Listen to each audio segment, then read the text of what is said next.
Hello, good evening, everyone. So, already I think it's been 4 hours. I will try to wrap up this discussion in not more than 1.5 hours. I have 7 questions. I'm going to take the questions of science and technology, environment, and disaster management. I always have felt, and even this year also, that almost about 40% of the questions will be from these three sections combined. The number of individual questions will vary. So, in general, you can expect 3 questions from science tech, 3 questions from environment, and 2 questions from disaster management. That is generally what UPSC follows. This year, for example, you get 4 questions of environment, 2 of 10 marks and 2 of 15 marks. And then you have 2 questions of science and technology, both of 15 marks. And 2 questions, although they can be categorized as disaster management, but frankly speaking, they're not questions of disaster management. They're questions of either environmental geography or geography itself. And it will be very clear once we see these questions. So I again, environment का जो weightage है वो ज़्यादा है, and the reason is very simple, because if you look at the paper one में कहीं पे भी environment as such syllabus में mention नहीं है. Like nowhere it is mentioned that environmental geography will be asked. But if you go and see the past trend and questions of last 5 years, you'll realize that at least 2, 3 or even 4 questions geography के 40% आते हैं ना, out of 250 100 marks geography से आता है paper one में. Out of those 100 marks, you'll find that every year 30 to 40 marks is coming from environmental geography. This year there was only 1 question from environment in paper 1. So I felt that because of this, they increased the weightage in paper 3. So paper 3 generally 2 question or 3 question, but now this year there are 4 questions from environment. Science and tech, 2 questions, but both of 15 marks. Both of these topics are very dynamic in nature. Dynamic in the sense that they are completely dependent upon current affairs. There is a very less chance that question will be some static question. Even if you, let's say, for example, find a question which may seem like a static question, but I'm very sure that there is definitely somewhere there is a current affairs connection. So both of these topics, science and technology and environment, they both are very dynamic in nature, and questions are often inspired from current affairs. In disaster management, you have some well-defined disasters as per National Disaster Management Act or National Disaster Management Plan, but UPSC interprets the syllabus quite liberally. Just there is a question on coastal erosion. Now, coastal erosion is not a notified disaster as per National Disaster Management Act, but still it is a hazard. So, disaster management as a word has been interpreted liberally by UPSC in past also and this year also. Similarly, there is a question on cloudburst.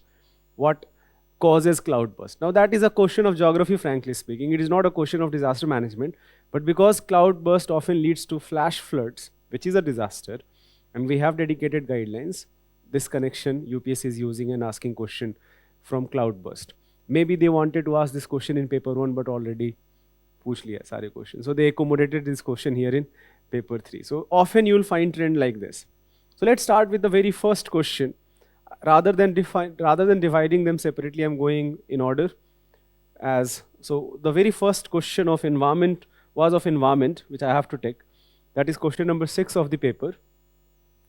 Now this is a very interesting question and frankly an unusual question, but still it is a easier question. If you read the question prima facie, it may seem like a difficult question, but actually it is not. Each year, a large amount of plant material, cellulose, is deposited on the surface of planet Earth. What are the natural processes this cellulose undergoes before yielding carbon dioxide, water, and other end products? It seems like that this is a very technical question. The question is asking about cellulose.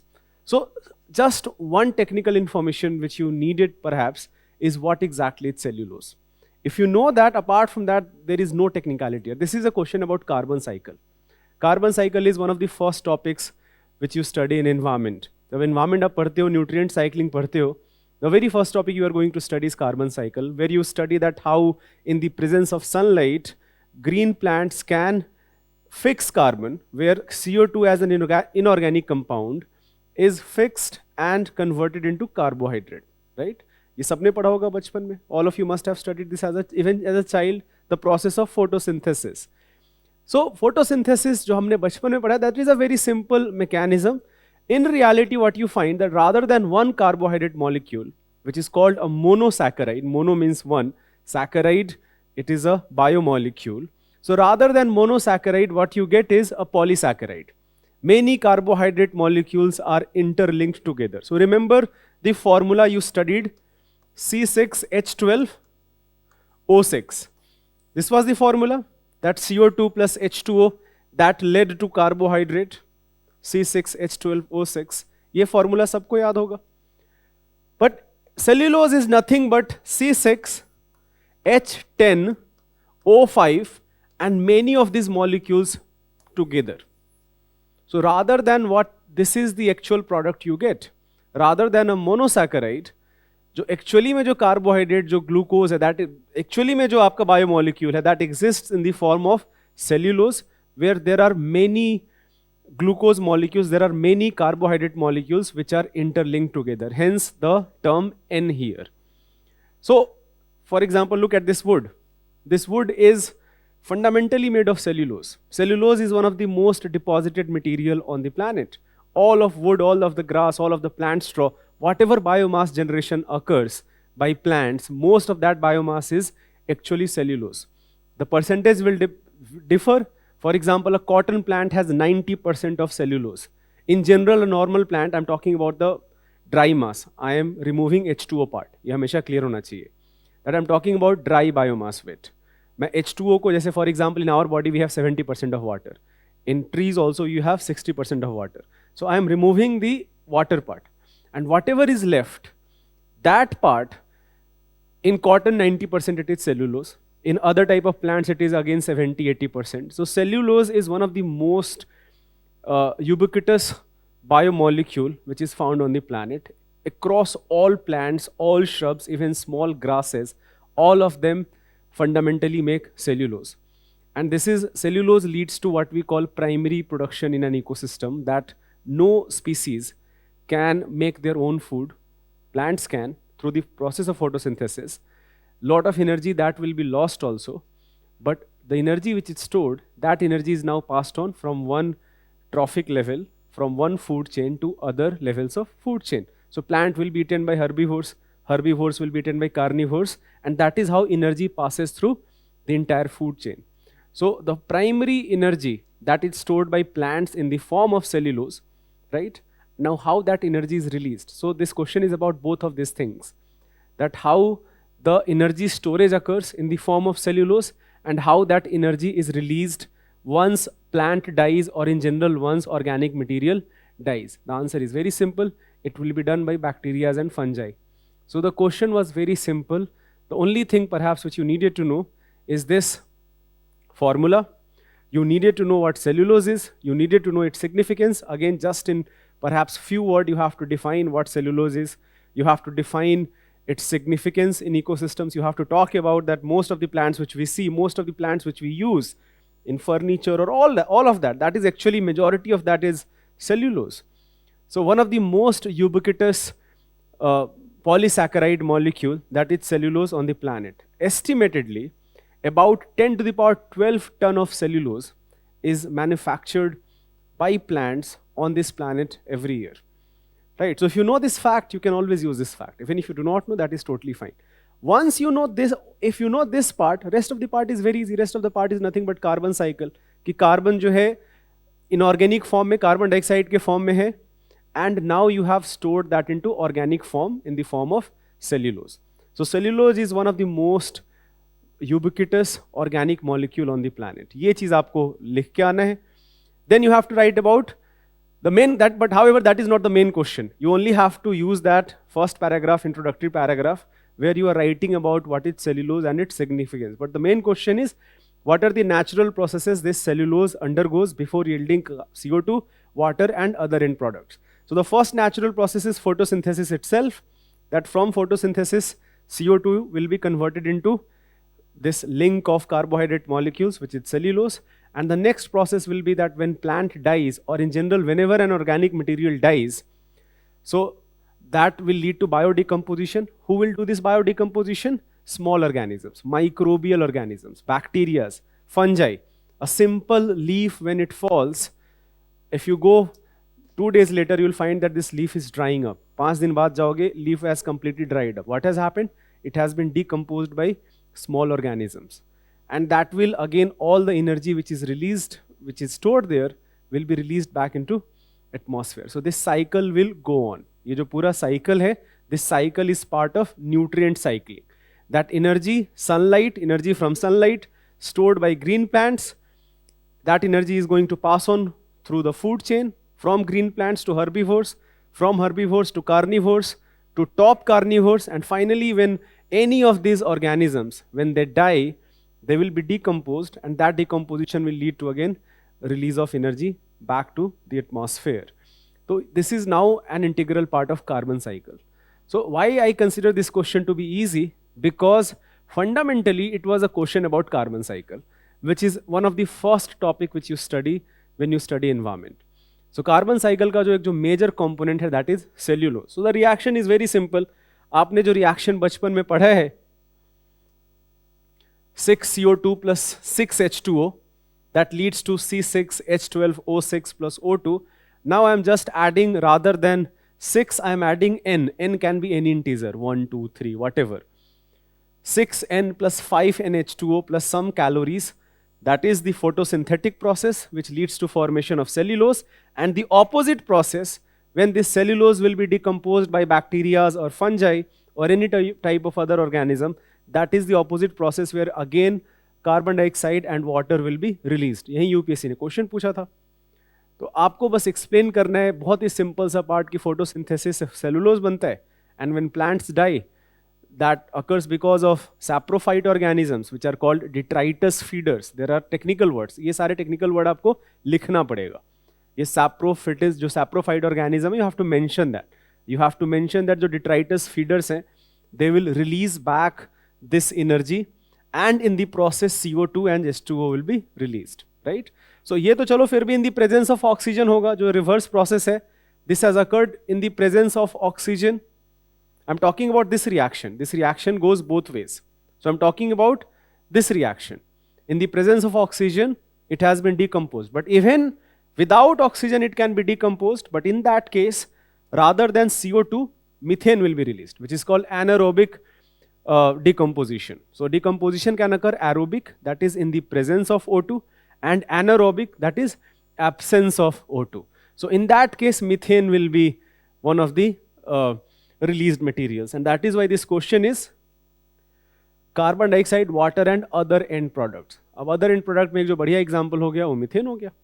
That if this decomposition is happening without oxygen, then methane will also be released. बस इतना लिख के आना था. So I will whatever I have discussed, let me summarize. Start with defining cellulose, its significance. If you have some data regarding cellulose, use that, right? You talk about the fact that all of the furniture and the plants which we see, majority of that is actually cellulose. One of the most important constituent of biomass is cellulose on the planet. Then you talk about the process of its formation, which is nothing but photosynthesis. That sunlight is being captured by green plants, and that sunlight converts inorganic compound, which is CO2, in the presence of water, in cellulose. And cellulose is nothing, again I will repeat, it is nothing but chain of carbohydrate molecules. Once these green plants die or they are decomposed, they will, जो CO2, H2 है, that will be released back into atmosphere. If this decomposition occurs in the presence of O2, then CO2 plus H2O. If it occurs without O2, which is anaerobic decomposition, then even methane will be released. This is what you have to write. And finally, how do you conclude? Always try to, in conclusion, for example, a very good conclusion here will be that why this question has been asked. ऐसे random नहीं है कि random technical कुछ UPSC ने उठा के पूछ लिया. कार्बन साइकिल का जो अंडरस्टैंडिंग है वो बहुत इंपॉर्टेंट है to understand global warming. How we are contributing extra carbon to atmosphere, that is actually causing global warming and climate change. And one of the major part of carbon cycle is cellulose, how cellulose is made and decomposed. So you have to link this with carbon cycle and contemporary global problems. You can conclude by saying that ये जो cellulose का जो formation and decomposition है, that has a direct impact, direct bearing on carbon cycle, and which has a direct bearing on many environmental issues such as global warming and climate change. तो यहाँ पे आप ये conclude भी कर सकते हो इस तरीके से. So always try to have some sort of if you can explain the significance of that question. तो आप एक concluding remark में not, again you do not have to go into explain into detail, but simple concluding remark में आप इस question को खत्म भी कर सकते हो. After all, it is just a 150 word question. So this will be my entire structure. This is the structure I'm going to adopt.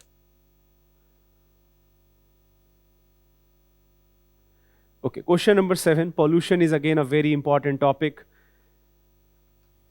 This is an evergreen topic. Pollution का कोई भी अगर topic होगा, वो हमेशा ही news में रहेगा. Pollution हमेशा news में cover होता है.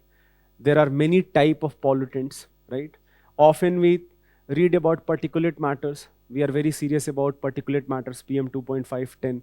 We are very serious about sulfur dioxide, nitrogen oxides. This question is about photochemical smog, by the way, which is also one of the major contributor to air pollution.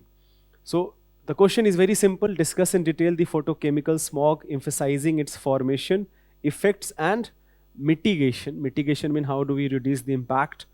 And third, second part of the question is explain the 1999 Gothenburg Protocol. तो यही जो mitigation का जो part है, इसी से आप link कर दोगे Gothenburg Protocol को. So in general, first we'll talk about mitigation, and then you are going to write about Gothenburg Protocol. I have found this trend for last few years now, that Gothenburg Protocol generally students study for prelims examination. कि prelims में UPSC ने पूछ लिया. But since 2017, I have found questions that whatever you study for prelims, it is also relevant for mains examination. जैसे UPSC ने 2017 में question पूछा था, wise use of wetlands. Generally, we study wise use of wetlands for prelims. They asked 2 examples of wetlands. Again, you remember names for prelims, but UPSC ने ऐसे factual information mains में भी पूछ लिया. So what you study for prelims examination in environment section, it has relevance even for mains examination. A protocol, and I will repeat, a protocol which students generally do not remember after prelims, but this UPSC ने question पूछ लिया. So again, the question is very simple. Photochemical smog. Now smog can be of 2 types. One is called classical smog and another is called photochemical smog. This question is not about classical smog. So if you are writing, first problem what students will do, smog word dekha, they started writing about winter season, fog plus smoke and creating smog. This question is not about that. That occurs in winter season. That occurs during morning. आपने देखा होगा दिल्ली में अभी आने वाला आएगा ही अभी 2 महीने में. That you have this smoke and you have then fog, and this leads to smog. This is called classical smog. This question is not about classical smog. This question is about photochemical smog, which is different from classical smog. In photochemical smog, what happens is that you have many type of pollutants, such as you have nitrogen dioxide. सबसे important जो pollutant यहाँ पे है, that is nitrogen dioxide, NO2.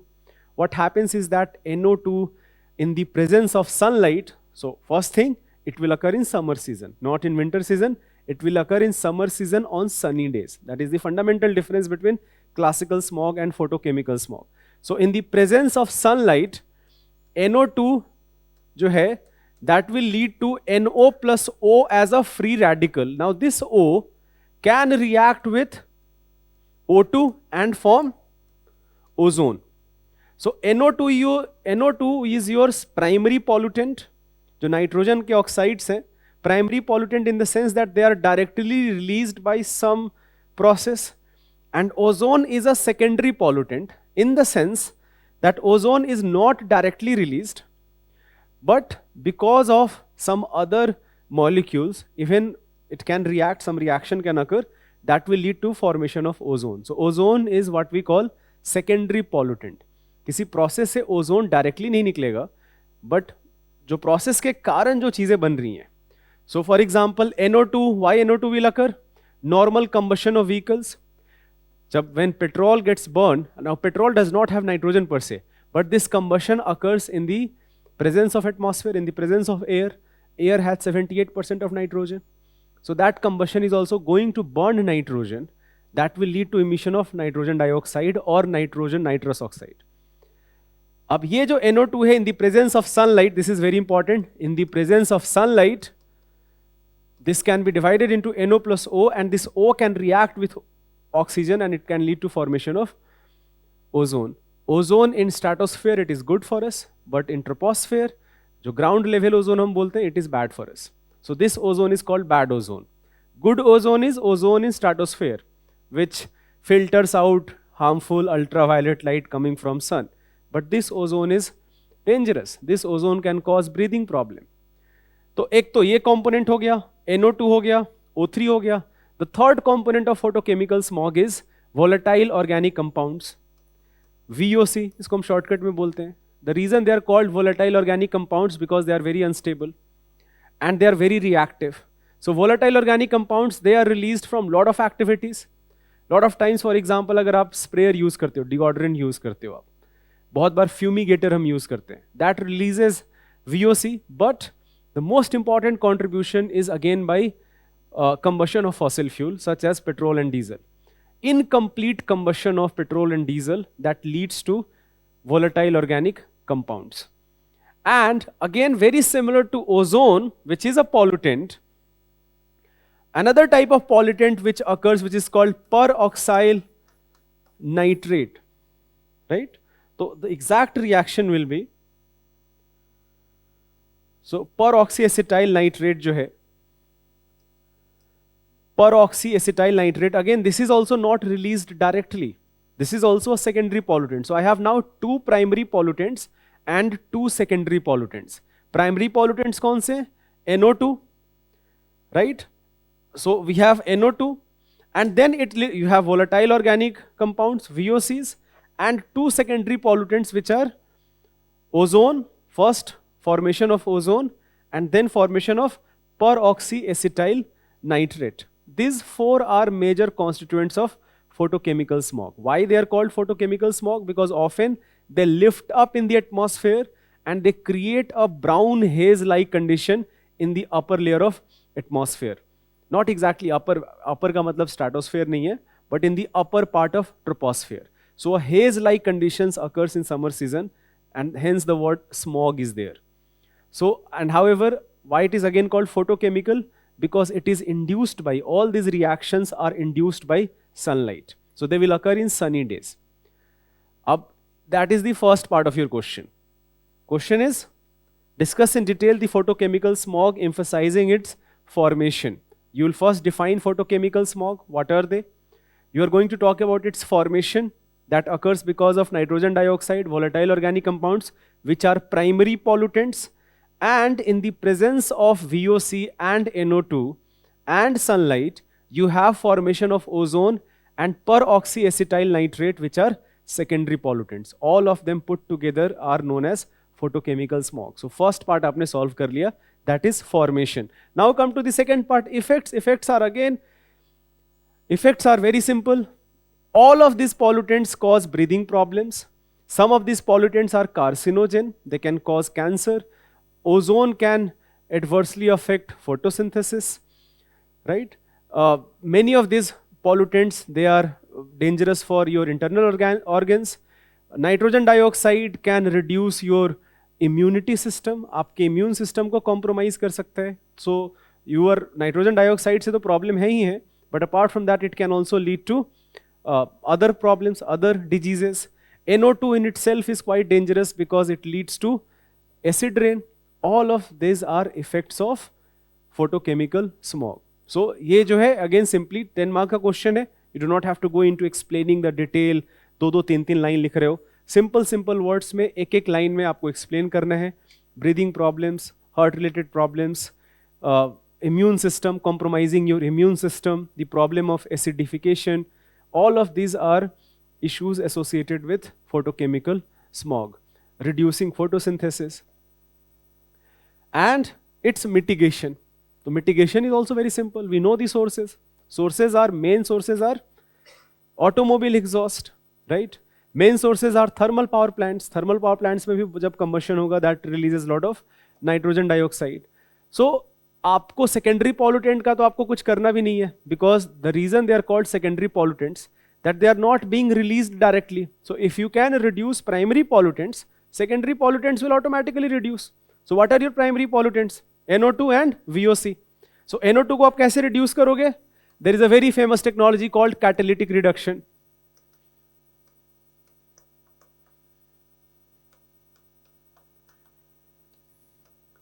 And catalytic reduction was in news a lot last year when government announced that from BS4 we are directly shifting to BS6. अब जो vehicles हैं वो BS6 vehicles हैं. अब ये जो BS भारत State 6 norms हैं, वहाँ पे सारे vehicles को, all of these vehicles, their engines need to have a technology. That technology is called selective catalytic reduction. The goal of this technology is that it is going to change the form of NO2 into some other form where it is not harmful, such as ammonia. Even though ammonia can be some harmful, but definitely less harmful than NO2. So the goal here is that NO2 का जो form है, we are going to change this form into some other form, perhaps free nitrogen or ammonia, where it does not pose much danger, where it is no longer a pollutant. Even though ammonia is a pollutant, I will repeat, ammonia is a pollutant, but in this case the impact will be less severe compared to NO2.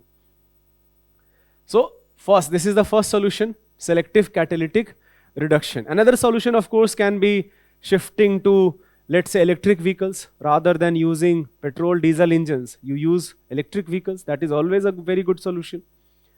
Regarding volatile organic compounds, what can you do? So volatile organic compounds के case में what you can do is that rather than using petrol diesel, you can use CNG, you can use LPG. जो compressed natural gases हैं, they have been proven to be emit very less VOC compared to petrol or diesel based cars or petrol or diesel based automobiles. So यहाँ पे करना आसान है, but in many cases VOC को आप control नहीं कर सकते, especially जो fumigation industry है, जो compressants होते हैं, यहाँ पे आप ज़्यादा कुछ कर नहीं सकते. But in automobile exhaust, yes, you can shift to CNG buses. जैसे in Delhi, in fact, we have done it. In many part of the country, we have done it. And always again, you can shift to electric vehicles. So automobile exhaust in general is a very major cause of these primary pollutants. Same is also true for thermal power plants. Right now, government has a proper guideline that all thermal power plants, they have to invest into selective catalytic reduction technology. They have to invest into reducing their pollution level. तो ये सारी चीजें आप लिखोगे mitigation में, which is third part. Again, 10 marks question, 4 चीजें पूछ रखी हैं. You have to allocate your words very wisely.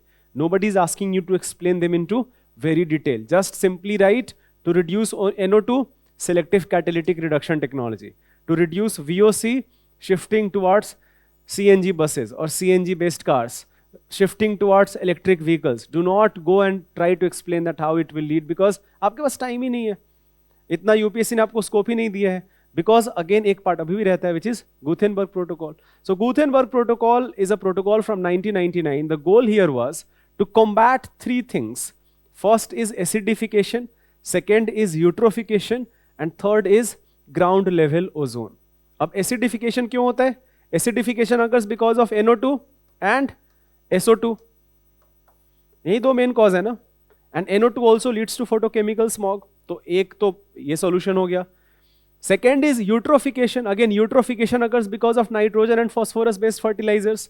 Again, the goal is to reduce nitrogen pollution. And third goal is of course to reduce ground level ozone. So जो Gutenberg Protocol का जो goal है, that gradually we have to ensure, we have to invest into those technologies which reduces acidification, which reduces eutrophication, and which reduces ground level ozone. ये बस आपको लिख के आ जाना है. If you can write that, further you can also write that in fact it is one of the 8 protocols under Convention on Long Range Transboundary Air Pollution.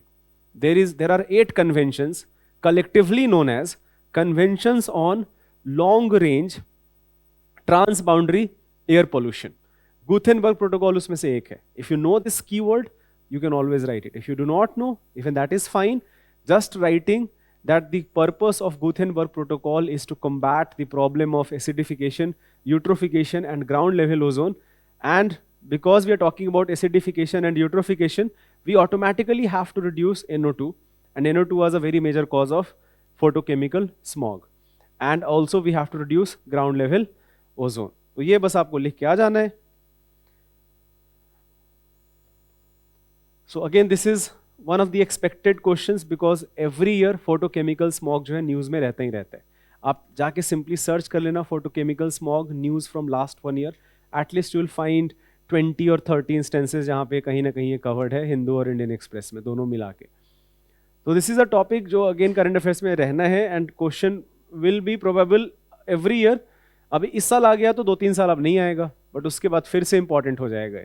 So these are those topics which are going to remain in news every year. Okay.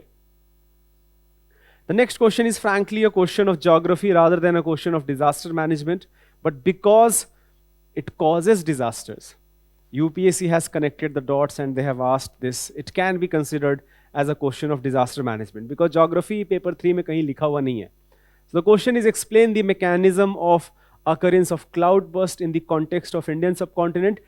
Discuss 2 recent examples. Here also you have to talk about current affairs. Current affairs में जो पढ़ा होगा cloud burst आपको 2 example थोड़ा उससे जो tragedy हुआ हो लिखना पड़ेगा आपको. So the question is very simple. Cloud burst exactly what it is. Mechanism and occurrence in the context of Indian subcontinent. So cloud burst, first of all, how do we define? There is a proper definition of cloud burst. That definition is given by Indian Meteorological Department. So the definition is very simple, that if in an area of 20 to 30 square kilometer, within 1 hour, if you have a rainfall of 100 millimeter or above, it is considered cloud burst. So the definition part is very simple, that in a small area of let's say 20 to 30 square kilometer, if the amount of rainfall exceeds 100 millimeter just in 1 hour, this phenomena is called cloud burst, literally bursting of cloud. Generally, it happens in mountainous regions. Again, the word I'm using generally, not exclusively, but generally it occurs in mountain regions. Mechanism is very simple, that in mountain region you already have some rain bearing wind, it has some moisture, but this moisture is uplifted because of some hot air current. There is some hot air current which does not allow this rain bearing wind to release its moisture. What will happen? It is going to lift up. As it is going to lift up, it is going to accumulate more and more moisture from the atmosphere, more and more water vapor, more and more water droplets which are available in the atmosphere. Because of hot air current, again, not able to release this water unless it reaches to the top, and suddenly it has now, not exactly top, even just before top. So now it has enough moisture that this hot air current, either it is absent now or it is not enough to ensure that जो ये cloud है, this cloud does not release its water. So once you have enough accumulation of water and ये जो hot air current है, that has weakened, nothing is stopping for rainfall to occur, and all this moisture which this rain bearing wind accumulated, that will lead to rainfall. So it is an example of orographic rainfall. That wind is uplifted because of one side of the slope of mountain. That wind already had moisture, but rainfall did not occur. Why did it not occur? Because there is already some hot air current present in the vicinity, which lifted up this rain-bearing wind. But as this rain-bearing wind lifted up, it started gathering, accumulating more and more moisture, and after a point of time, now it has enough moisture, enough water content that rainfall is going to occur, and when this rainfall occurs, it will be in tremendous huge amount, and in a very short span of time, you have all this parameter which we just talked about. So it is often a localized phenomena. ये बहुत clear होना चाहिए that it will not occur on some regional scale, that entire state is suffering from cloud burst. That will not occur. It will often be a localized phenomena. One mountain range or few mountain ranges यहाँ पे होगा. It can also occur in plain areas, by the way, but the probability of cloud burst happening in mountain region is much, much more. Out of 100 cloud bursts, 90-95 will occur in mountain regions, 4-5 will occur in plain areas. So India में we have many mountain regions, जो पूरा Himalayan range है, that is vulnerable to cloud burst. So this is what you have to explain with figure. Figure बनाना यहाँ पे ज़रूरी है. Fundamentally, this is a question of geography. You have to explain the entire mechanism step by step. You have to talk about the geography of Indian subcontinent, the fact that we have entire Himalayan range, we also have Western Ghat there. So western Ghat Himalaya map बना के दिखा दो, वो भी कर सकते हो. And you show that all of these regions are vulnerable to cloudburst. And then last part of the question is give 2 recent examples. You have many examples. At least there are 4-5 examples in last 3-4 years. You can talk about cloudburst which occurred in Uttarakhand, which led to death of at least 20-25 people. Recently, cloudburst has occurred in Kullu, in Himachal Pradesh. Cloudburst has occurred in Amarnath. जो पूरा Amarnath travellers जितने सारे जो यात्री थे वो फंस गए थे. All of these are recent examples of cloudburst. So explain this, just do not write it. Also write that part of Himalaya, it led to some sort of disaster. So cloudburst will often lead to flash flood. जो low lying areas हैं, those low lying areas are suddenly, you do not have like enough time for rescue also. That is why it is such a risky thing. That generally मान लो बहुत time से rainfall अगर हो रहा है, so you still have some mechanism, you have early warning systems, you have mechanisms in place so that we can rescue people. But cloudburst occur, which is a localized phenomena, and in a very short span of time, enough rainfall occurs that it will lead to landslide, it will lead to flooding, and often it is very difficult to rescue people in time. So ये सारी चीजें जो आपको लिखना you'll have to write it down, and you can connect this with the 2 examples you are going to write. That think about Uttarakhand when the flash flood occurs because of cloudburst.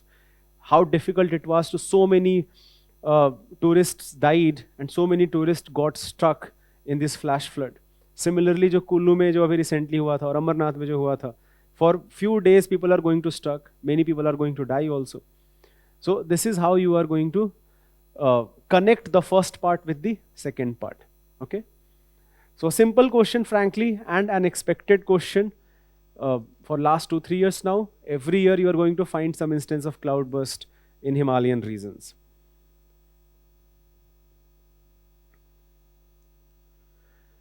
This is one of those questions that in each and every batch I told my students that please go and read about it. I hope that they followed my advice. If I had to guess one question, it is often very difficult to guess question because इतनी सारी चीजें science and tech में सब कुछ होते जा रहा है. But if I had to guess one topic, this was one of them. I told you that for me, the 2 most probable topics will be nuclear fusion and Webb telescope. Webb telescope at the top. Fusion पे question नहीं आया है, तो इसका मतलब यही अगले साल के लिए और important है. Because fusion, nuclear fusion is going to be in news. It will continuously remain in news next year also. So this year they asked this question on James Webb Space Telescope. And question जो तरीके से जो expectation था exactly आया भी वैसे ही है. Launched on 25th December 2021, Webb telescope has been much in news since then. What are its unique features which make it superior to predecessor space telescopes? What are the key goals of this mission? What potential benefits does it hold for the human race? 3 parts of the question. The most important part is first itself. Second part, what you can expect. Third part is where you have to be creative. इसका कोई as such fixed answer नहीं है. The third part है that how it is going to benefit humanity or human race per se. There is no fixed answer here. This allows you to be creative, that you can write some logical points that how Webb telescope benefit human race. So let's discuss all that one by one. I think in the introduction itself, you can talk about the science and engineering marvel. This telescope is a $10 billion project, not $10 billion project, which was the work started as early as 2000. It was supposed to be launched in 2005. There has been a delay of 17 years on the launch of Webb telescope, but those 17 years have been proven to be very useful because many upgradations have occurred on Webb telescope, many changes were introduced, and now finally in 2021 we were able to launch this telescope in collaboration between 3 agencies. NASA of course is the major contributor, European Space Agency and Canadian Space Agency. तो ये आपको लिखना पड़ेगा. In the introduction itself, try to contextualize about the telescope. If you know the cost, $10 billion cost, plan of over more than 20 years, and a collaboration of 3 space agencies, and finally you have this telescope in the orbit. Now come to the first part, and first part is the most important part, that how is it different from its predecessor telescope. Mainly you have to write 4 points. These 4 points are more than enough, that how it is different from predecessor telescope. Now predecessor के name भी पता होने चाहिए. तो सबसे पहला नाम जो है हबल का है. You have Hubble telescope. There are other telescopes also. For example, you have Spitzer telescope, or you have, let's say, Chandra X-ray. You do not have to have comparison between all of them. With Hubble is enough. Just write, if you can write down few of these names, two of these names, that is more than enough. If you can just write Hubble and Spitzer, I think that is enough. Then try to compare them. Now I think there are mainly 4 parameters on which this can be compared with. The most successful telescope before Webb telescope is of course Hubble. So Hubble se comparison jo hai, it makes sense. So the first comparison, the first point which you have to write is that while Hubble was looking the night sky in ultraviolet and visible light, Hubble was looking at the night sky in ultraviolet and visible light. जो Webb telescope है, that is looking the night sky in infrared. Now, infrared photography, of course, has much more benefit than visible light or ultraviolet light photography. Infrared light can provide you much better picture of the night sky compared to visible light. Universe speaks to us in all bands of light, not just visible light. Our human eyes are bound by visible light. We can only see the 7 colors of light which we have read since our childhood, this 7 colors of rainbow. But the 7 colors of rainbow is a very small band of light out of a huge band which exists there. Gamma rays, X-rays, ultraviolet, then visible, then infrared, then microwave, radio wave. So I can observe universe in all bands of light, and observing in infrared is the best. Infrared can make a lot of things visible which will not be visible with visible light in fact also. And that is, by the way, बड़ा interesting से ऐसे सुन के लग रहा है that things are more visible in infrared light than visible light itself, but that is actually the reality. Visible light, for example, if there is a lot of dust, and there is a lot of dust in the intergalactic medium, visible light photography will often not be able to filter out that dust, but infrared can. I have, let's say, for example, a black polythene around my hand. If you take a picture, you will not find my hand. You are only going to see this black polythene.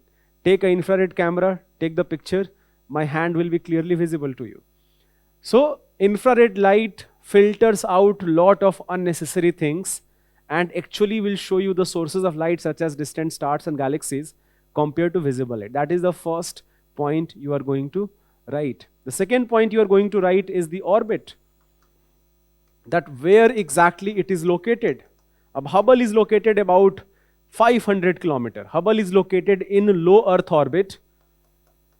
About, मुझे exact orbit याद नहीं है, but it will be about 500 kilometers. Low Earth orbit, it is revolving around Earth. Webb telescope is 1.5 million kilometers away from Earth, at a point called L2 point and at an orbit called halo orbit. अब ये जो point है खुद में इतना amazing है. Generally when you look at an orbit, you only have an orbit because of one object. जैसे if there is a substance in low Earth orbit around Earth, then it is able to maintain its orbit only because of Earth's gravitational forces, right?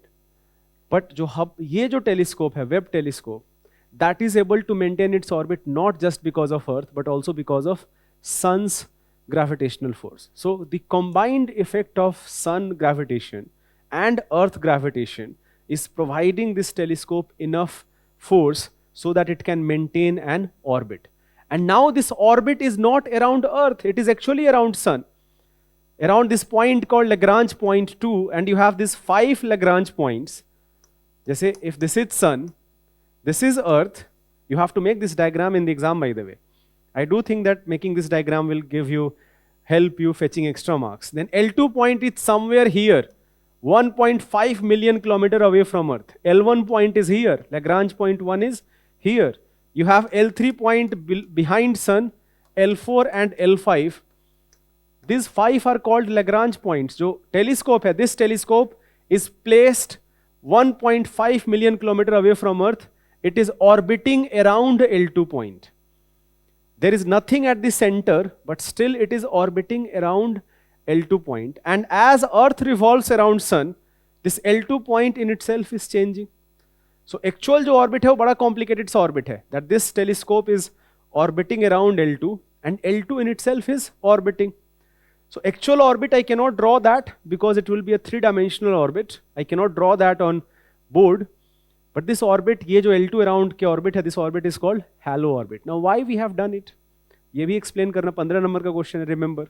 Why we have taken up so much challenge and placed this orbit at L2 point? The reason is very simple.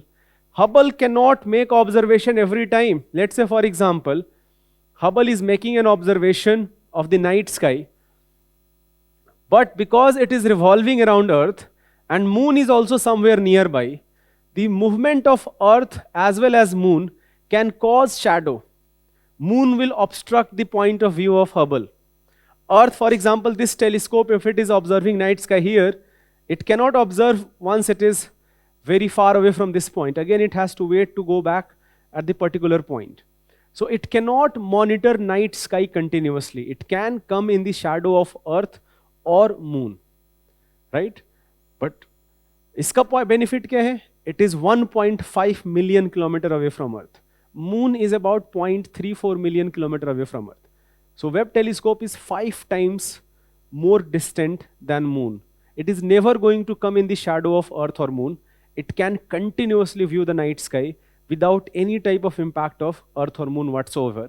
And at the same time, because it is locked in Earth-Sun system, as Earth revolves around Sun, this telescope is also revolving around Sun. So I can always have a communication channel between the telescope and Earth. अब कोई चीज मान लो अर्थ से अगर दूर हो, अर्थ यहाँ पे पहुंच गया, ये टेलीस्कोप सिर्फ यहीं पे रह गया, तो फिर यहाँ ये जो कम्युनिकेशन चैनल स्टैब्लिश करना है बड़ा मुश्किल है. You cannot have very good communication channel. So the benefit of L2 point is that as Earth is revolving around Sun, L2 point is also revolving around Sun. So your telescope is always in the vision. It always in the line of sight on Earth. So if there are ground station on Earth, they can always receive data from this telescope. So that is the second point. That how it is different? Because it is kept 1.5 million kilometer away from Earth at a point called L2 or Lagrange point 2, where the combined effect of Sun and Earth provide the necessary force for this telescope to complete its orbit. This orbit is a very complicated orbit called halo orbit. Why are we doing that? Because now my telescope can observe night sky without any type of occultation, any type of eclipse from either Earth or Moon. That is the second point. The third point which you are going to write is its sunshade. अब ये भी एक बड़ा unique point है. If you have ever seen the picture of Hubble Webb telescope, in fact, let me show you. This is the picture of Webb telescope. So look at the primary mirrors. These are 18 primary mirrors. अभी last point मैं बताऊंगा which is size. That is again a very important distinguishing factor. But even before that, look at this part. I actually want to talk about this part. This part is called sunshade of this telescope. This is as large as a tennis field, so almost twice this room. ये जो part है, the room we are right now taking this class, twice the size of this room, as large as tennis field, इसका पूरा area है. This is a sunshade. अब sunshade जो है, जैसे हम use करते हैं sunscreen lotion अपने skin पे, SPF 50 मान लो आप use करते हो, sun protection factor of 50, so that your skin is protected from harmful sun rays. This has a SPF of about 1 million. Now why we are doing it? Because देखो एक problem जो telescope का सबसे बड़ा क्या होता है? That every object in this universe is radiating energy. This mouse is radiating energy. That energy is in the form of infrared light, so it is not visible to me, but this radiation is there. Every object in the universe radiates its energy. That is true for telescope also. Telescope has its own heat energy. It radiates that energy. It is getting heat from sun and it will radiate its own energy. Now what will happen? That because of its own radiation, the data it is collecting, that data will be compromised. आपका जो whatever light which is coming from distant sources, distant galaxies, now you have your own radiation, your own infrared radiation that is going to obstruct your point of view, and the data now is compromised. So what is being done here is that ये जो sunshade है, this sunshade is going to block this mirror part. It has 6 layers, 1, 2, 3, 4, 5 layers. These 5 layers are so intense that the temperature at the front of this layer which is going to face the sunlight, मान लो ये part जो है sunshade है, primary mirror is here, sun is behind this. So primary mirror is protected from sun. Now the light coming from sun, it will be filtered out by these 5 layers. In a way, that temperature of this layer will be about 90-100 degree centigrade, जहाँ पे पानी boil हो जाएगा. And temperature of the 5th layer, once you cross the 5th layer, will be about minus 150-160 degree centigrade, even less than that, जहाँ पे बहुत सारे gases जो atmosphere में है वो liquid हो जाएंगे. Gases like nitrogen, oxygen, even though they occur at minus 190, but you get the idea that this is the temperature difference. Why are we doing that? Because we do not want that any type of obstruction occurs from the data this Webb telescope is collecting. We do not want that telescope का जो खुद का radiation है वो किसी भी तरीके से data को obstruct करे. That is a marvelous engineering challenge. And the last is the size of mirror itself. So size of this sunshade and size of this mirror, while Hubble का जो size है, that was about 2.5 meter जो diameter है, here the diameter is about 6.5. तो in terms of area आप देख सकते हो करीब करीब 5-6 times area है. So compared to Hubble telescope, the amount of light it can collect is almost 5-6 times. The larger the telescope, the better it is going to be. It's as simple as that. There is a direct relationship. So the size is so huge that this entire telescope was first folded and then it was unfurled into space. ये जो telescope जो आप picture देख रहे हो, this was not launched like this. All of this was folded first. All these mirrors were folded first. And once the rocket released this mirror outside atmosphere, the unfurling of all these mirrors occurred. So unfurling of this sunshade and these mirrors occurred actually in the space. Before that, it was folded properly. Such was the size. No rocket was large enough to have this entire telescope in its unfolded position. ये आप last point लिखोगे. That the size of this telescope is also outstanding. So 4 points. The fact that it is taking observation in infrared light, the fact that it is located 1.5 million kilometers away from Earth in an orbit called halo orbit at a point called Lagrangian point 2.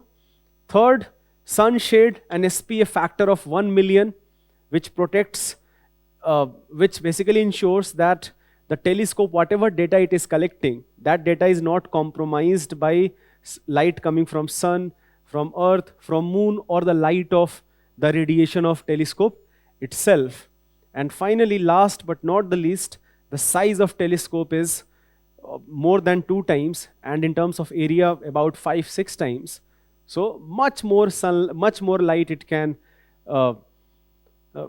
take, and it can look at the night sky much better than any of the previous telescope. And you can talk about some of the recent examples like the picture of Jupiter or the picture of Neptune जो अभी recently release हुआ था, or the picture of Carina Nebula light years away, or the picture of an exoplanet, or the fact that in this exoplanet there is water available there.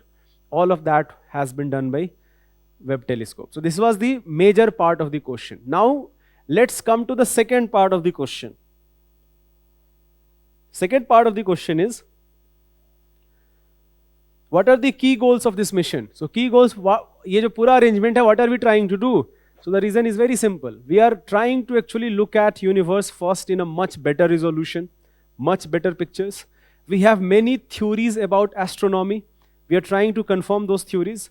But ये तो चलो third part में भी हम लिख सकते हैं. जो main हमारा goal है, that universe is 13.7 billion years old, right? Big Bang, जो estimate है हमारा, Big Bang occurred 13.7 billion years ago.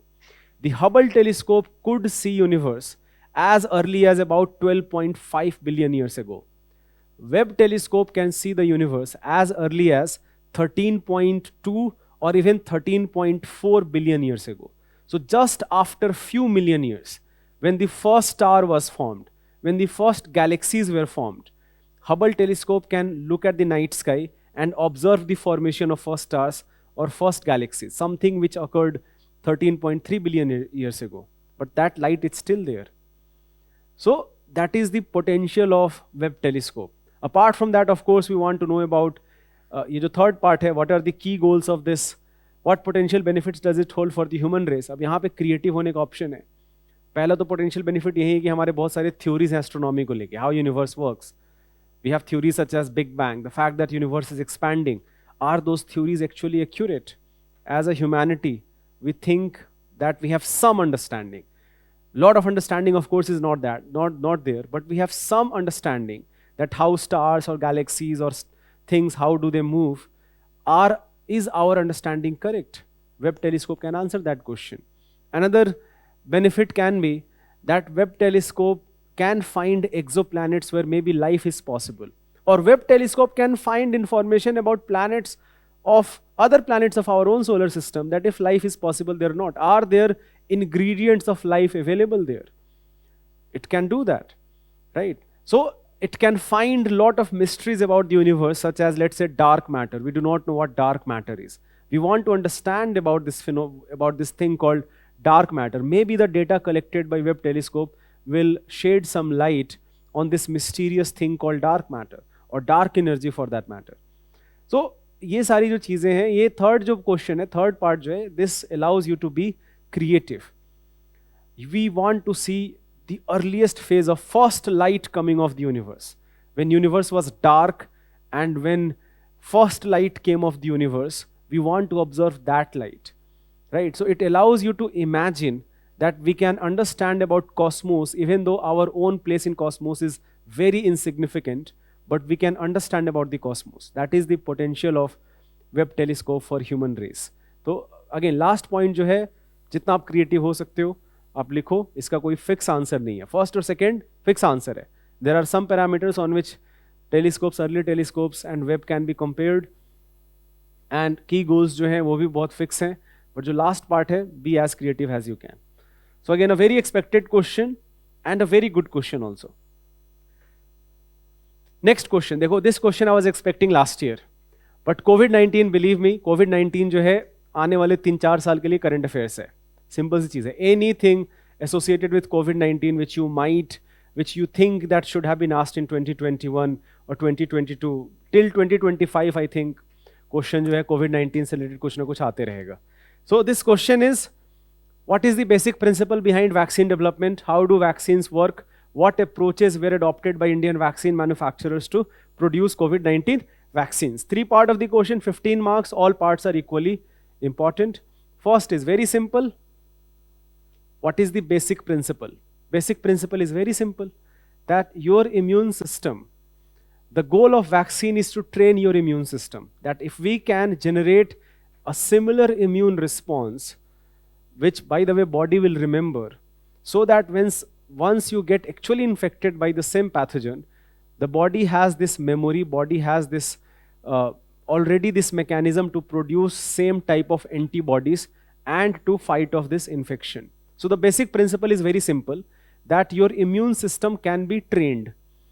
Your immune system can be trained when it has to fight an actual pathogen. Now how we are going to train that? That is what vaccines do. So it is based on a very simple premise that जो हमारा body, जब immune system जो हमारा है, when it fights off an infection, when it fights off a pathogen, it remembers the structure of that pathogen. It remembers what type of antibodies are required to fight off this infection, to kill this pathogen. And when you are actually infected, then it is going to release those antibodies and those pathogens will be neutralized. That is the basic principle of working of vaccine. The second part है that how do vaccines work? So basically in a way they are asking about types of vaccines, that how many mechanisms are there that we can elicit, we can generate an immune response inside our body. तो जितने भी mechanisms हैं उन सबको हम mainly 3 part में बांट सकते हैं, and I will give you special examples of all these 3 parts. So the first part is all of this can be divided into three parts. The first part is whole virus or whole bacterium. Second part is genetic material, but इसको मैं third रहने देता हूँ. Second part is parts that trigger immune system. This is called subunit approach. So either whole antigen or a unit of antigen or the genetic material of antigen. So jitne bhi type of vaccines hain, they can mainly be divided into three parts. So let's first talk about the first part, that where you use the whole virus or whole bacteria. So what it means is that you take either, ab iske bhi dekho bahut sare do main parts hain. First is called live attenuated vaccine and second is called inactivated vaccine. You have to write that down. So the first mechanism hai, that is live attenuated vaccine. As the name suggests that यहाँ पे जो आप pathogen use कर रहे हो, चाहे वो virus है चाहे bacteria है, you are not killing it, you are weakening it. Attenuation means weakening it. So it is still alive, but we have weakened it, and now you are going to use the whole virus or whole bacteria in the form of a vaccine so that your body can understand the structure of this pathogen, will elicit an immune response, will develop an antibody, and when actual pathogen attacks, body remembers it. So it is going to elicit a very strong immune response system. There are many examples: measles, rubella, polio, some drops of polio. All of these are examples of live attenuated vaccine. So if you have some examples, write it that also. ये भी जरूरी है. तो examples अगर आपके पास हैं सबके, try to write it down. If you do not have, it's fine, because question is not expecting you to write examples. But अगर आप लिखोगे तो I'm very sure that 0.5 or 1 marks extra आपको पक्के से मिलेंगे. So within the whole pathogen approach, there are two types. First is live attenuated vaccine and second is inactivated vaccine, right? So in inactivated vaccine, you use the dead version of pathogen. You do not use the alive version, but dead version of pathogen. Even if it is dead, body can still elicit an immune response system, even though that immune system will not be as powerful as in case of, let's say, live attenuated vaccine, but body can generate an immune response system and it will remember the structure of pathogen. तो बहुत बार हम inactivated vaccines भी use कर सकते हैं. जैसे if I'm not mistaken, I think for hepatitis A we use inactivated vaccine, और Covaxin जो था, that was an example of inactivated vaccine. But I will not use that example because वो हमको लिखना है third part में. ये भी लिखना है ना कि what were the approaches adopted by Indian vaccine manufacturers. तो ये पहला part हो गया, that use the whole viral or whole bacterium part. The second approach is subunit approach. So in subunit approach, how does this work? Rather than using the entire virus or entire bacteria or entire pathogen, you use a part of it, the part which body will recognize as an antigen, and if there is an antigen, body is going to produce antibodies. Antigen, antibody, जो हमें साथ में, it will always go hand in hand. So rather than using the entire virus or entire bacteria, or for that matter any other pathogen, you use a subunit part of it. You use a small part of that part which can be considered the antigen part. Body is going to recognize this antigen and can produce an antibody and neutralize it.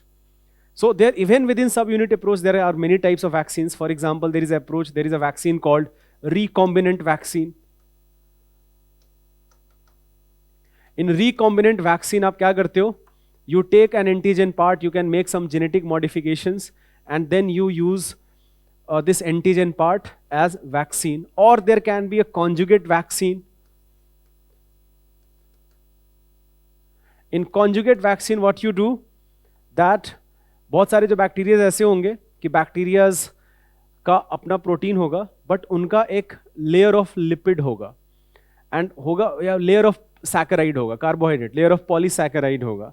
बहुत बार जो young children है, young children को जब ये infect करेंगे ऐसे bacterias, then young children, their immune system will not be able to distinguish that जो प्रोटीन है, this protein which is dangerous by the way, जो वायरल प्रोटीन या बैक्टीरियल प्रोटीन है which is dangerous, but now it is trying to outwit the immune response system because of the layer of polysaccharide.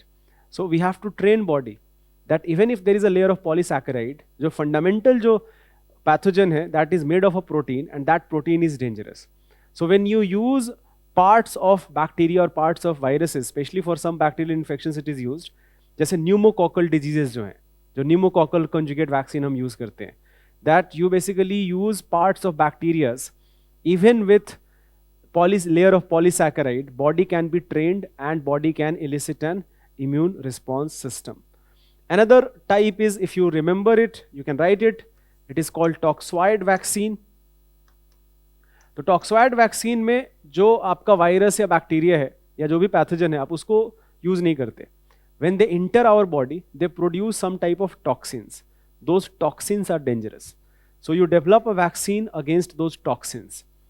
So once these toxins are neutralized, these viruses already हमारे शरीर में millions of bacteria viruses है, फर्क ही नहीं पड़ता. So if you can develop a vaccine against those toxins, then also your body has immune response system. And third approach is genetic material approach, that using either RNA or DNA vaccine. अब यहाँ पे आप क्या करोगे? That you will use the genetic material. पहले तो आप क्या करोगे? जैसे for example coronavirus, try to make this diagram of coronavirus. Coronavirus is known for its spiked protein, right? अब ये जो protein है, can we produce this protein inside body using an RNA molecule? After all, that is the job of RNA. RNA का काम क्या है? Protein synthesis करना, right? So do we have an RNA molecule which can produce this spiked protein of coronavirus inside our body? So if we have, then we are going to use this RNA vaccine, which is called mRNA vaccine. This mRNA vaccine will be used as a genetic material. Now your body can elicit, body will produce this spiked protein. The moment it does, body will also recognize this as an antigen, will produce an antibody and will neutralize it. Once you are actually infected, body remembers the structure of this spiked protein. It remembers what type of antibody is required. Do that. You have your RNA vaccine. That was the vaccine of Pfizer, first vaccine which was approved in USA, or vaccine of Moderna. DNA vaccine में बस एक extra step होगा. DNA first will produce RNA, and RNA will then produce this protein.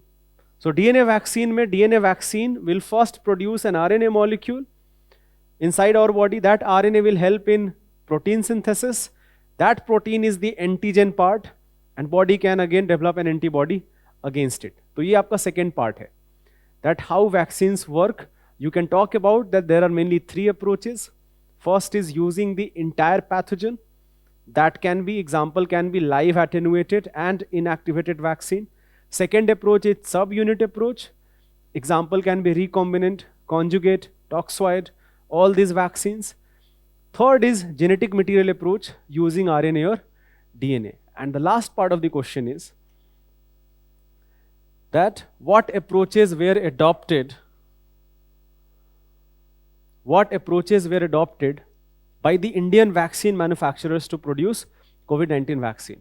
अब यहाँ पे आप तीन example ले सकते हो. The first is example of Covaxin, second is example of Covishield, and third is example of ZyCoV-D. That was the third vaccine, Indian vaccine, which was approved, which was manufactured in India. ZyCoV-D, right? All three of them adopted different approach. So जो Covishield है, the most popular vaccine. Covishield frankly is not an Indian vaccine. Covishield का जो patent है, that patent belongs to a company called AstraZeneca. They developed this vaccine in collaboration with Oxford.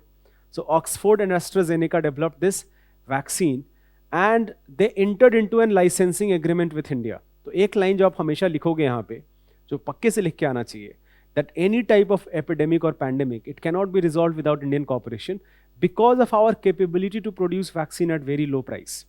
जो fundamental जो हम India का contribution क्या है, that even if somebody has patent, they will not have production capacity. तो production capacity के लिए India का use होना ही होना है. So in any case, it was going to happen. So when AstraZeneca and Oxford developed, by the way, they developed live attenuated vaccine, not using coronavirus. ये भी interesting है. You should ideally write it down. They used another type of virus which is called adenovirus.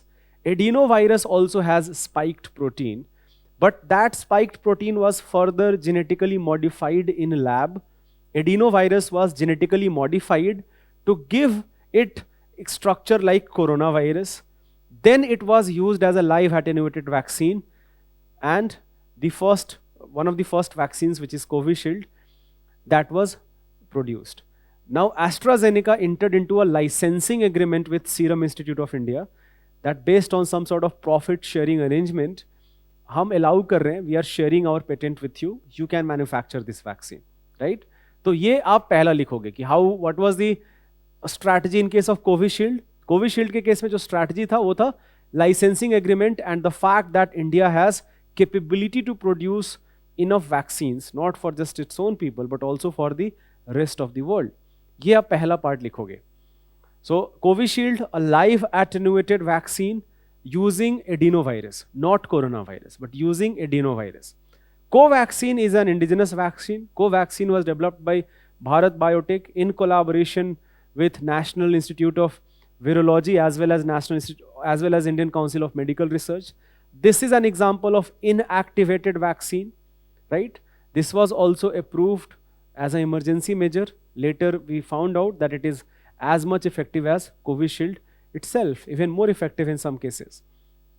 So second vaccine, proper Indian vaccine, and now we adopted inactivated vaccine approach, right? Bharat Biotech, which was manufactured by Bharat Biotech. And third, ZyCoV-D, this is the first DNA vaccine of the world, not of India. First RNA vaccine is Pfizer, Moderna, but the first DNA vaccine of the world, and not just for COVID-19, for any diseases. For not a single disease, DNA vaccine was developed before that. So ZyCoV-D became the first DNA vaccine of the world, which was produced by Cadila. Cadila again is another pharma company. And this was also approved by Government of India as 3 doses. Covaxin and Covishield had 2 doses. ZyCoV-D initially had 3 doses. So this was the third vaccine which was approved. जो Sputnik 5 है, I will not use that as an example because Sputnik 5 was not manufactured in India, we directly imported it from Russia. तो वो example यहाँ पे valid example नहीं होगा.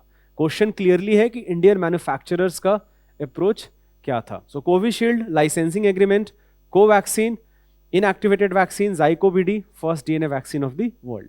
That is how you are going to approach this question. Finally, आप conclude कर सकते हो the role of India not just in India, but as supplier of vaccine across the world. I think that will be a very good conclusion. That you can mention that जो especially developing nations of South America हैं और जो Africa हैं और जो Asia हैं, they very much relied upon vaccine supply from India, even when we still were suffering from second wave of pandemic. तो ये आप इससे आप conclude कर सकते हो. Question number 17 is a very basic question of environment. 15 number का question है environment का. Discuss global warming and mention its effects on the global climate. Explain the control measures to bring down the levels of greenhouse gases which cause global warming in the light of Kyoto Protocol 1997. अब देखो question, people expect a question on Paris Agreement. आ गया Kyoto Protocol पे. Kyoto Protocol ended in 2020. But फिर भी UPSC ने question पूछ लिया है.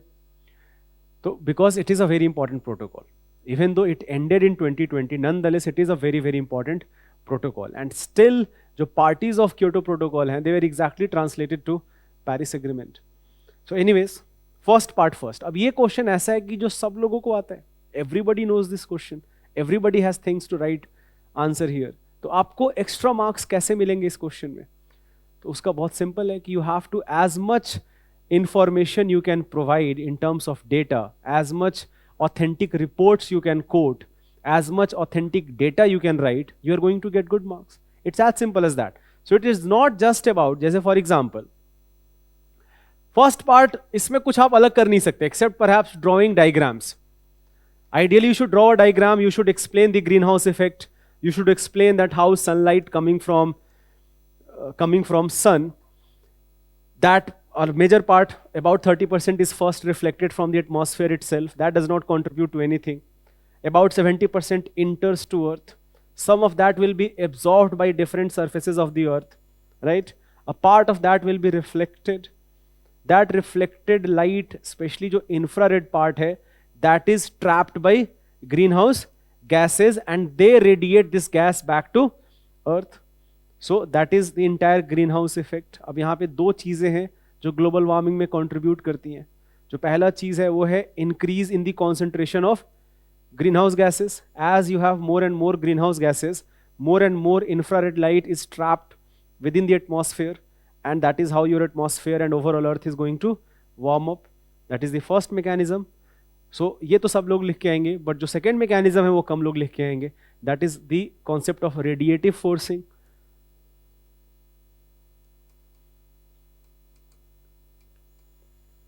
अब देखो radiative forcing क्या होता है. Radiative forcing is very simple. Every object absorbs as well as radiate light. Every, ये सबने पढ़ा है ना, radiation of heat सबने पढ़ा होगा. Heat transfer occurs via radiation. So every object absorbs as well as radiate light. If I keep this thing for some time in this room, then how much it is going to absorb and how much it is going to radiate, that is balanced and its temperature is not going to increase.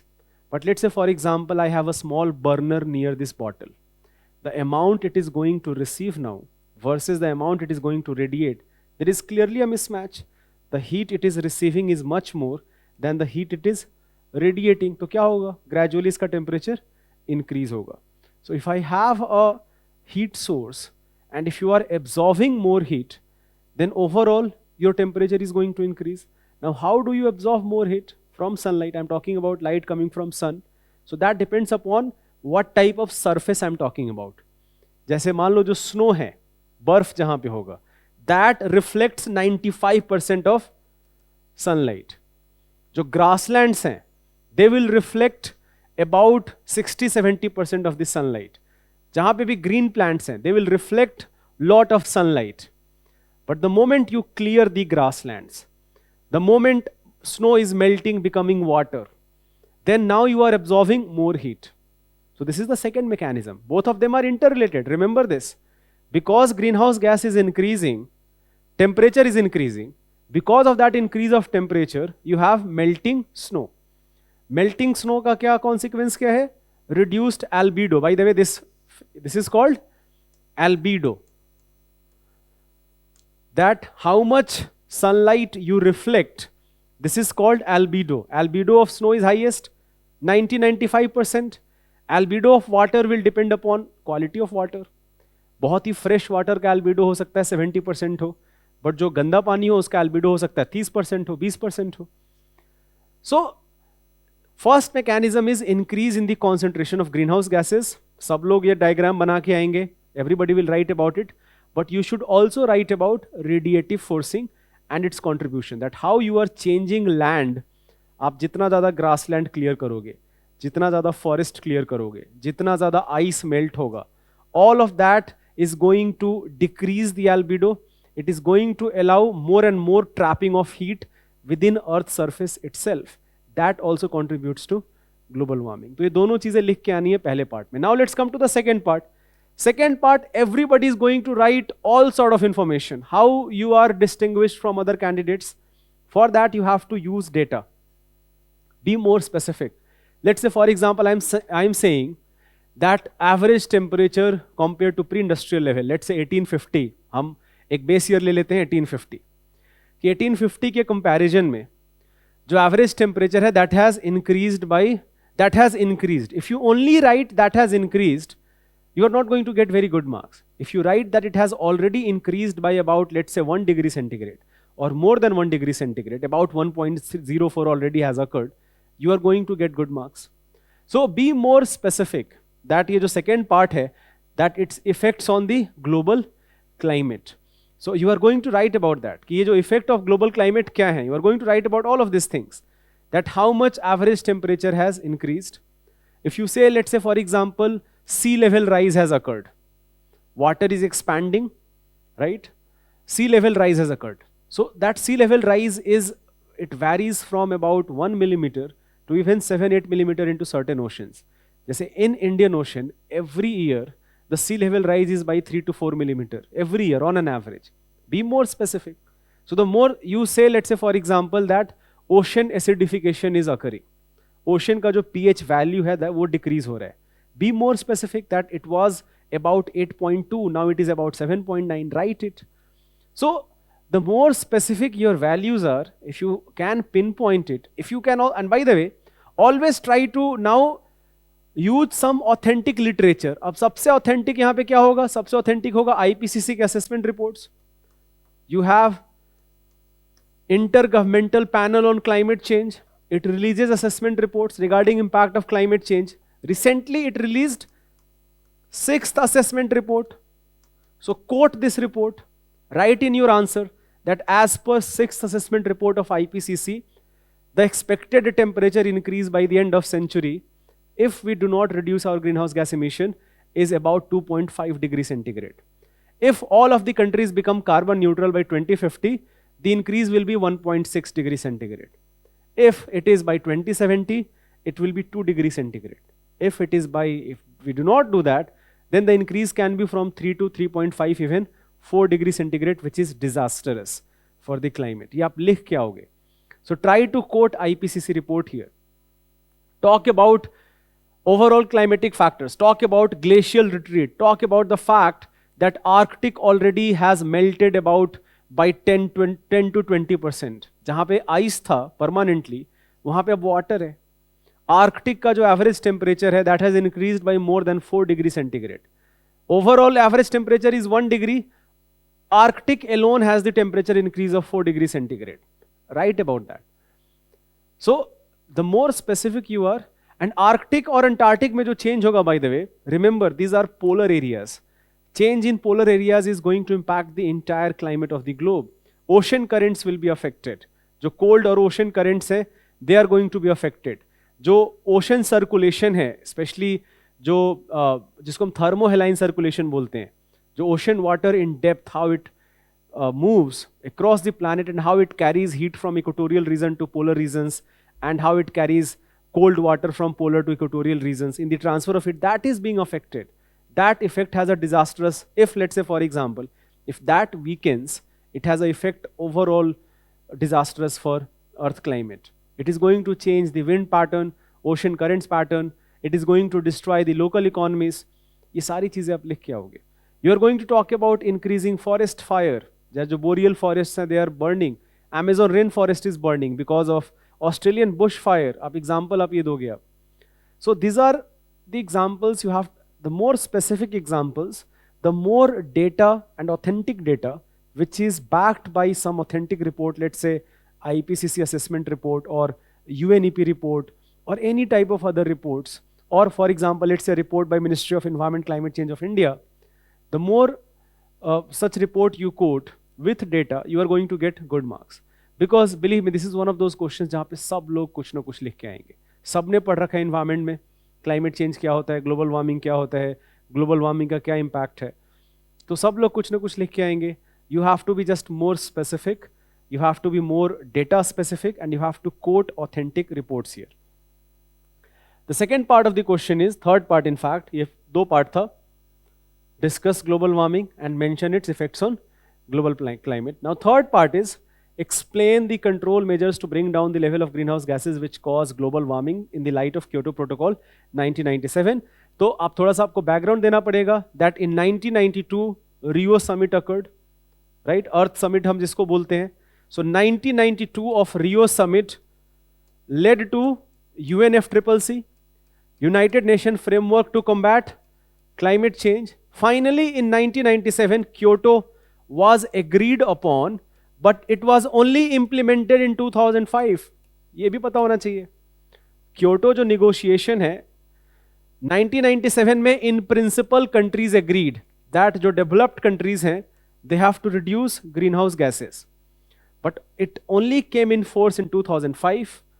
So the agreement was initially on list of gases which are carbon dioxide, methane, nitrogen dioxide. ये तीन सबको पता होंगे. But the rest three, if you can write, which if I'm not mistaken will be PFC, HFC, hydrofluorocarbon, PFC, tetrafluorocarbon, and third is sulfur hexafluoride. If you can write that, you are going to get extra marks.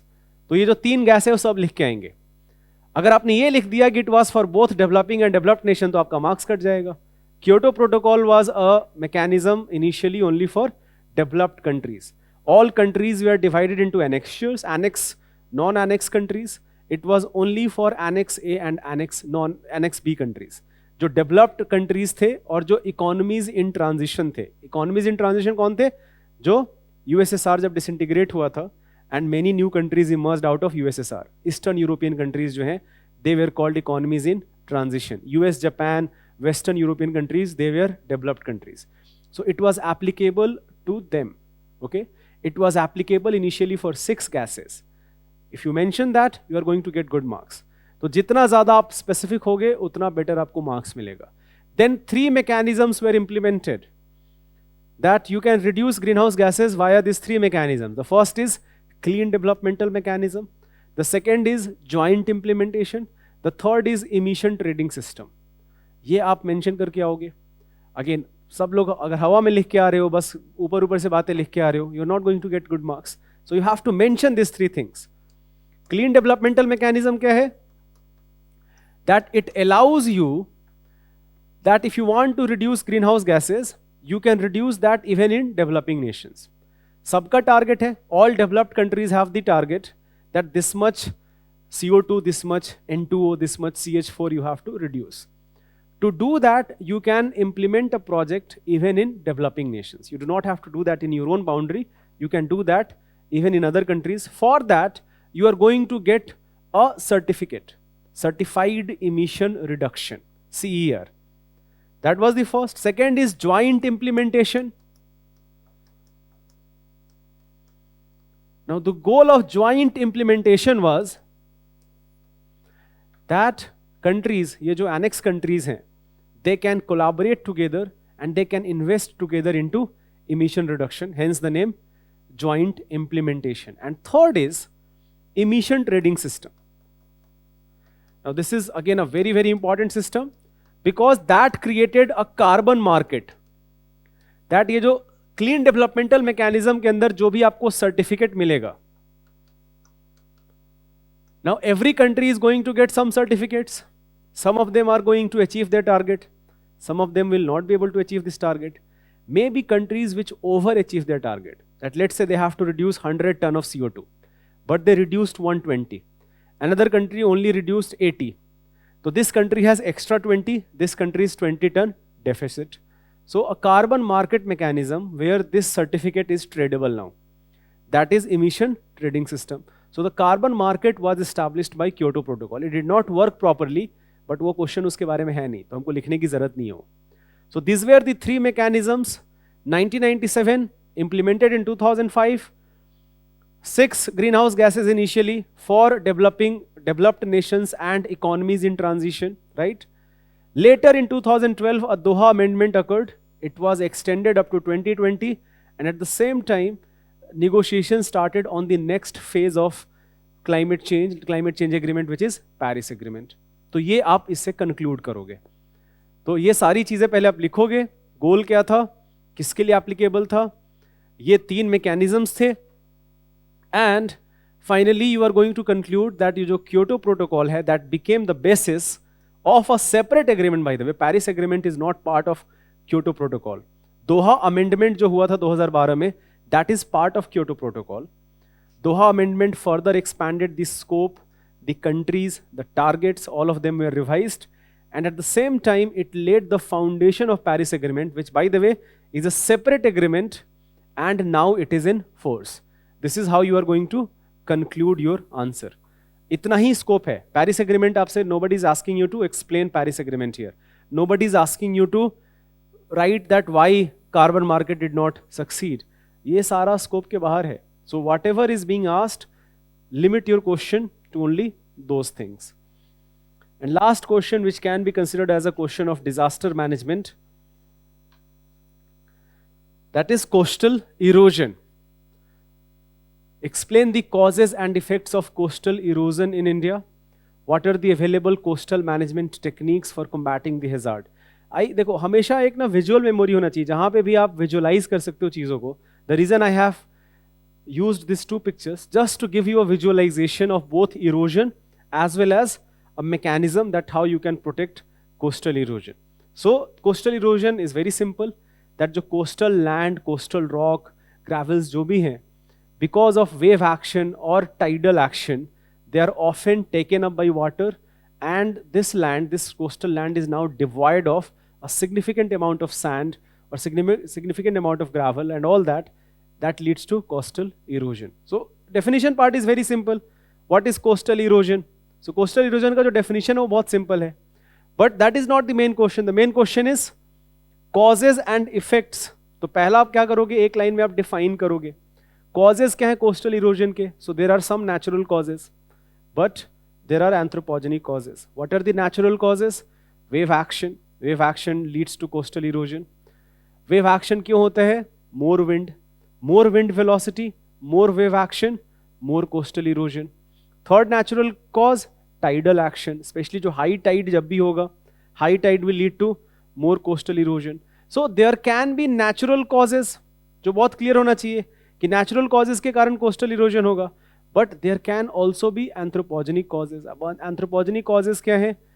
जो coastal area में हम infra develop आप करते हो, जो भी natural जो water का रिसीड होने का जो भी पॉइंट होगा, developing infra there, developing ports without thinking about sustainability, developing tourism infrastructure without thinking about sustainability, clearing down whatever vegetation is there in coastal area, such as let's say mangrove forest, or encroaching upon wetlands, all of that further contributes to coastal erosion. Lot of sand mining occurs from coastal area. Remove that sand artificially for construction activities, that further increases coastal erosion. तो जो causes है, you are going to write both natural causes as well as anthropogenic causes. Natural causes का देखो benefit क्या होता है? If there were only natural causes, then natural processes often have a rebalancing mechanism. That let's say if erosion is occurring, then deposition will also occur. If coastal sand is being eroded, then it will be deposited also. Both of them will go hand in hand. But the moment you have this human intervention, anthropogenic intervention, more erosion, less deposition. What is the end result? Gradual erosion. Gradually जो coastal areas है, they will be kept eroding. ये आप लिखोगे, and then you are going to write that its adverse impacts. What are the adverse impacts? I can divide the adverse impacts also into 3 parts. First adverse impact is environmental impact. Think about the entire coastal ecosystem, how that will be affected. You have more salt water intrusion into mainland. You have lot of biodiversity in coastal areas exist in the continental shelf region itself. Coral reefs will be destroyed. Wetlands are already being encroached upon. Their character is going to change. Wetlands play a very important role in a lot of things, in mitigating flood, in water cycle. All of that will be adversely affected. So you now have a cascade of effect. Ecosystems, जब हम environment पढ़ते हैं, environment हम क्यों पढ़ते हैं? Because all ecosystems are connected with each other. One impact here, it will have a spillover effect on so many things. You have coastal erosion that leads to wetland destruction, and that wetland destruction will lead to pura water cycle will be affected. That will lead to water pollution. That will destroy biodiversity. That will reduce the nutrient cycling, which is very important function of ecosystems.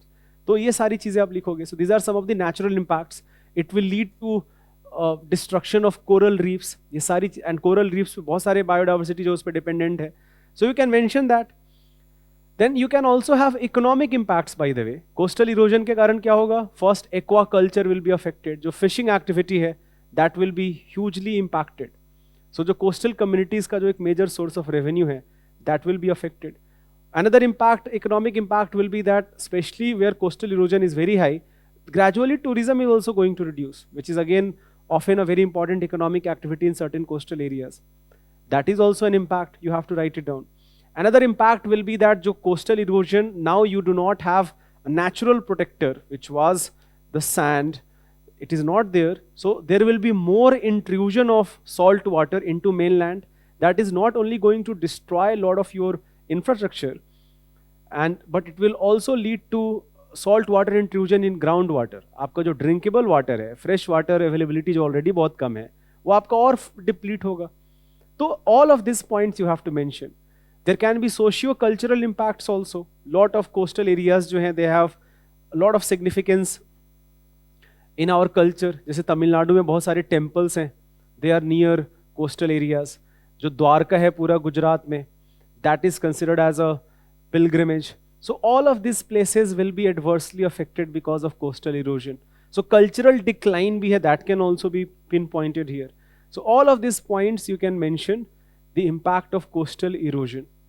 And finally, the last part of the question is that what are the available coastal management techniques for combating the hazard? अब जितने भी techniques हैं, they can mainly be divided into two parts. The first part is hard structure and the second part is soft erosion control. So hard erosion control simply will mean that you literally erect infrastructure so that coastal erosion does not occur. More and more erosion does not occur. So there are various types of structures which can be constructed. There are various types of structures. For example, you can have a sea wall, you can have revetments, you can have embankments. So all of these are mechanisms. The goal of these mechanisms here is to erect infrastructure so that coastal erosion is minimized. These mechanisms are called hard erosion control methods, right? जैसे the previous picture which I showed you, this is an example of hard erosion control method. And in India, by the way, many regions, especially eastern coast पे बहुत सारे जो regions हैं, these are very vulnerable to coastal erosion. ठीक है? Overall, about 60-65% of coastal area. We have a coastal land of almost, if I'm not mistaken, 6,900 के आसपास kilometers के आसपास हमारा पूरा coastal area है. Out of that, 60% of our coastal land is vulnerable to different type of coastal erosion. इसमें especially जो करीब 1/4 land है, that is very vulnerable, and about 1/3 of land is vulnerable. About only 40% of the land out of 100 unit, only 40% of the land जो है वो protected है from coastal erosion. If you know this fact, you should definitely write it down. But if you do not know, that is totally fine. So, but अगर इस type का अगर fact आपको पता है, तो you should definitely write it down. तो एक तो ये mechanism हो गया hard structure, and the other mechanism is soft erosion control. अब soft erosion control क्या होगा? Two things will be there. जैसे फॉर एग्जाम्पल आप आर्टिफिशियली रिप्लेनिश करो, आर्टिफिशियली सैंड लेके आओ कोस्टल एरियाज में, आप रखो आप, तो एक ये तरीका हो गया, दैट सस्टेनेबल तरीके से कोस्टल, बिकॉज हार्ड मेथड्स जो हैं, all of these structures, coastal action is so powerful, wave action is so powerful that all of these structures are going to be degraded after a point of time. You have to keep investing into them. This is a very costly method. So solution can be soft erosion control methods, where you replenish your beaches by sand from different locations, or you invest into all the ecosystems which have been degraded, such as wetlands, such as plant more trees. आप mangrove लगाओ, आप forest लगाओ, आप tree लगाओ, उससे क्या होगा कि जो soil holding capacity है, that is going to increase. There will be less erosion. So these are called soft erosion control. But fundamentally, आपका जो anthropogenic activity है उसको कम करना पड़ेगा. If you do not do that, then in longer run, none of these methods will be very beneficial. So जितने भी coastal erosion control methods हैं, they can be divided into two parts: hard structures or hard control methods and soft erosion control methods. In hard control methods, you develop infrastructure. In soft control methods, you can adopt things like replenishing beaches or having more and more trees. So this was the question of disaster management. I think बाकी के जो questions हैं वो सारे हो ही रखे हैं. So I will repeat: science and tech, environment, disaster management का तो चलो फिर भी बहुत सारा source है, static sources हैं. You have ARC report. You can refer to the ARC report of disaster management. You should definitely and go and read National Disaster Management Plan and some outstanding features of National Disaster Management Act. ये चीज़ तो पक्के से करना चाहिए आपको. जो environment और science and technology है बहुत डायनेमिक है. साइंस एंड टेक्नोलॉजी तो बहुत ही डायनेमिक है. Most of the questions, 95% of the questions will be from current affairs, and even in environment questions will be inspired from current affairs, even if they can not be called exactly current affairs, but they will definitely be inspired from current affairs. So newspapers जो हैं, they are the most important source for you for both environment and science and technology. You can refer to the Hindu, but I have found out that in last 2 years जो Indian Express का coverage है it has become really really good. So Hindu का coverage पहले भी अच्छा था, अभी भी अच्छा है बाय द वे. सो हिंदू तो पढ़ो ही पढ़ो, but if you can also study Indian express, especially for science and technology, I think that will be very, very useful, right? So on that note, all the best to all of you for your examinations in future.